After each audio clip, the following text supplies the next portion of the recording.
Hi everyone, it's me again. Now, I was in almost this exact spot 2 weeks ago, and everything behind me there wasn't as it is now. In fact, if I'd been sat where I'm sat right now, you wouldn't be able to see me, because whatever it was that was growing in this field was up here, like it was taller than me. And the farmer had ploughed his field and he'd planted his crops, and over the summer they'd grown.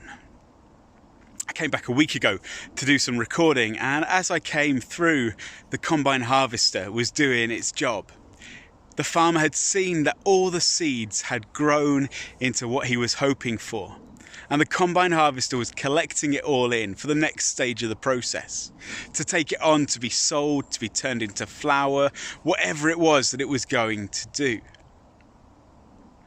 And harvest is one of those times where we come together to celebrate the end of the season, the end of the growing season where things have come to pass. And we use it as a good chance to think about all the blessings that we have, all the food that we can get from the shops, the mangoes that we can get from Tesco's, the bananas that we can pick up from the greengrocers, for all the bread and the flour and the baked beans and everything that we're so thankful for.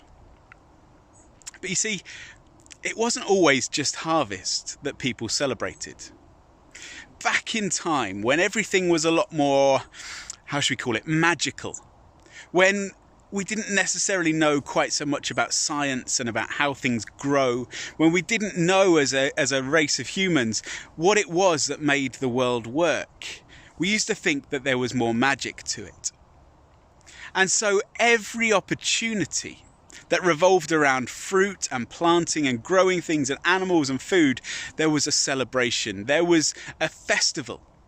And so at the beginning of the season, when plants were planted, where seeds were taken and scattered into the ground, there would be this festival asking on the gods that may be up there to say, can you help our produce to grow? Asking for a blessing upon the time of growth, so that what would come would be fruitful. But today we've forgotten about a lot of those processes. We've forgotten a lot of those festivals, and we just focus on the Thanksgiving at the end.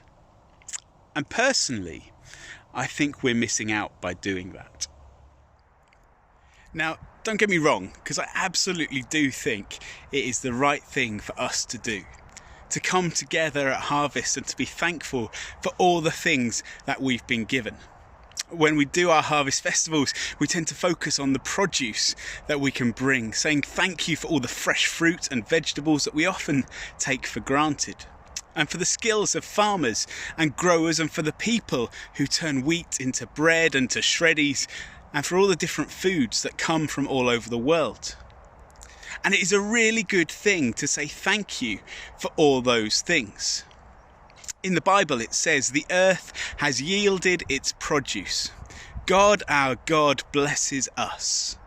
And so the idea of harvest is to say thank you to those magical things that we once didn't know about.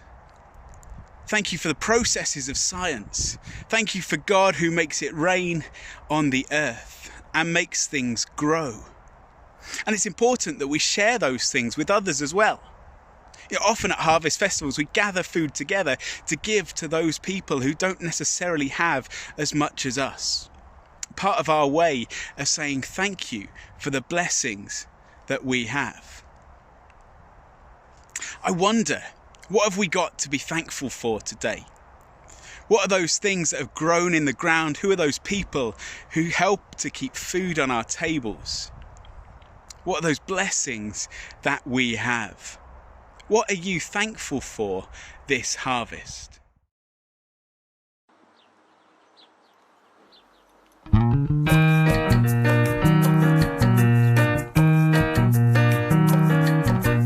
Cabbages and greens, broccoli and beans, cauliflower and roasted potatoes taste so good to me.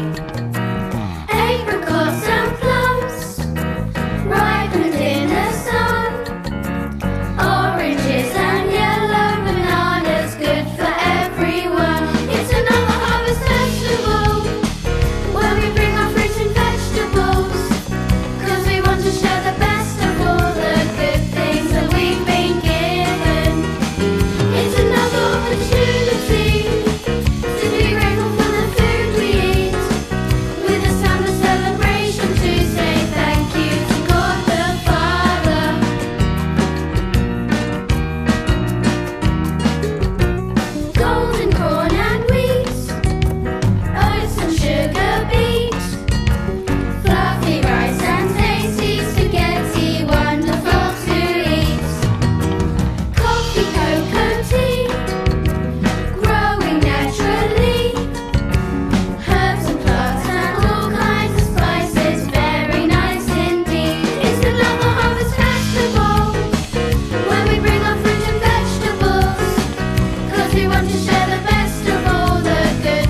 But my point about the other festivals, my point about celebrating other things, maybe like the beginning of the season, is that sometimes these things don't just happen. Back in spring, when we were locked in our house, and people had lots more time to spend in their garden, at my house we started working on our garden. We dug flower beds, we planted seeds and potatoes, and worked towards creating a space where plants could grow and flourish, that would make our garden friendlier to bees and butterflies and inspire us with all the beautiful colours. And as the summer went on, we were able to watch the flowers grow and to see what we had grown and be thankful for it all. We were able to really enjoy it. And at harvest, we think of the blessings we have around us, the food, the people, the access to all sorts of things like clean water and electricity and even education. But the question is, what are we going to do now? What are we going to start doing so that we can celebrate what we have grown, or what we make, or who we become? What seeds are we going to start planting now? How are we going to use the fruits that we've been given to make something to share with other people? How is harvest going to be about more than just saying thank you for what we've already had and planning to give to other people? Just as we use farm produce to make things like bread to help feed people and give them what they need, or use flour to make a cake to bring people joy, or give fruit to help people to be healthy as they can be, what can we do with who we are to help people to be healthy and to live well and to experience joy?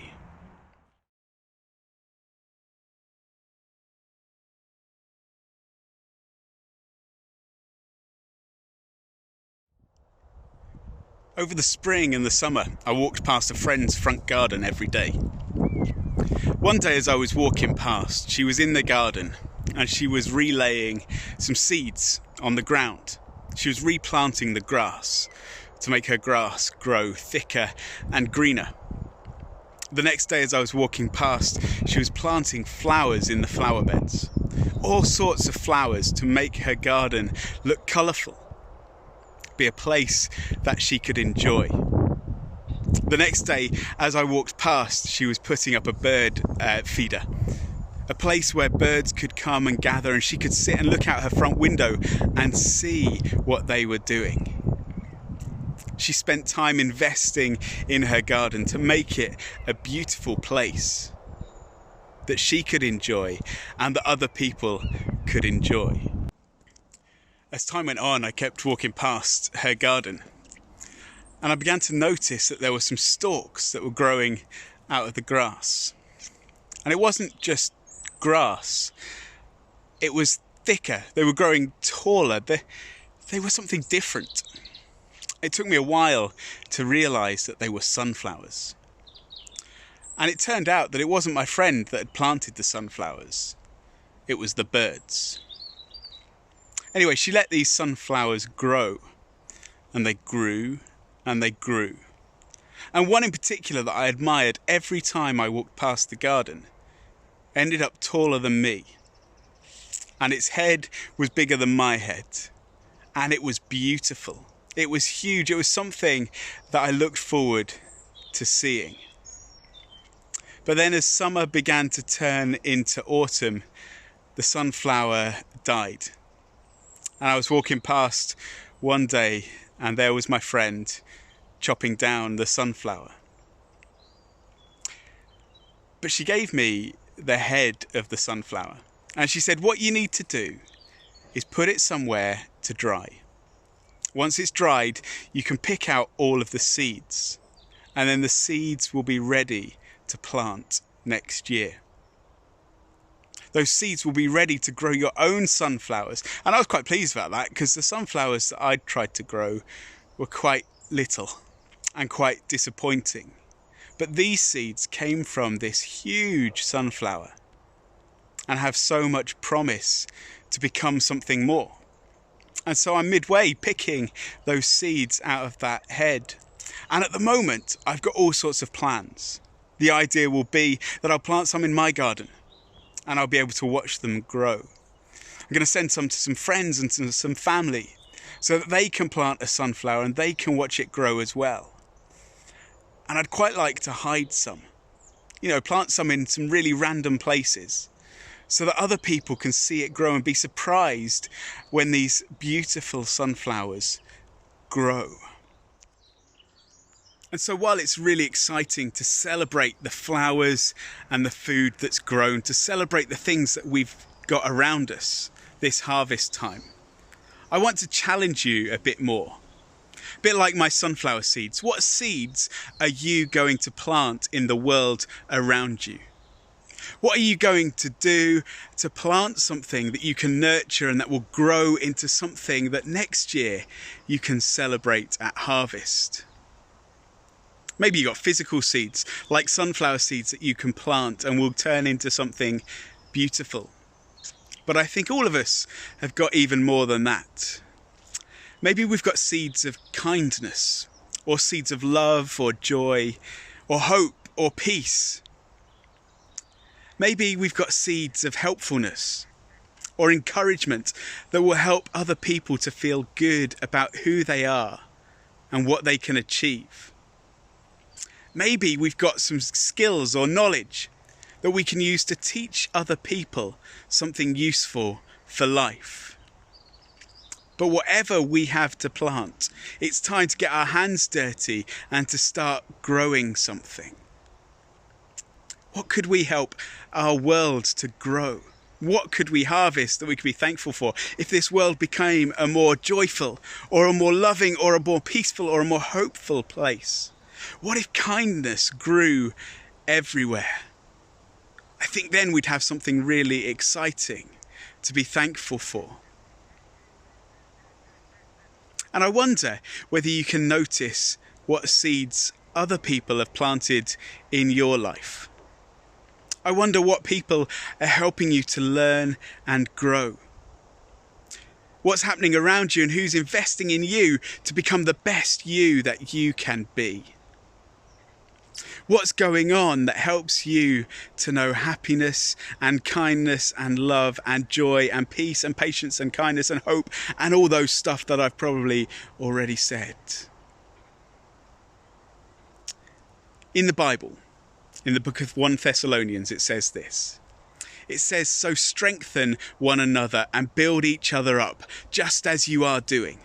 I know that you guys are brilliant at encouraging each other, at helping each other to grow. And so that's what I'm celebrating today. This harvest, I'm celebrating how great you are at helping other people to grow. And then in the book of Galatians, it says, let's not grow weary, let's not get tired of doing good. For in due season, we will reap if we do not give up. Let's not get bored of helping people to grow. Because when the time is right, those gifts will shine and this world will become a more fruitful place. And in 2 Corinthians chapter 9, it says, the point is this.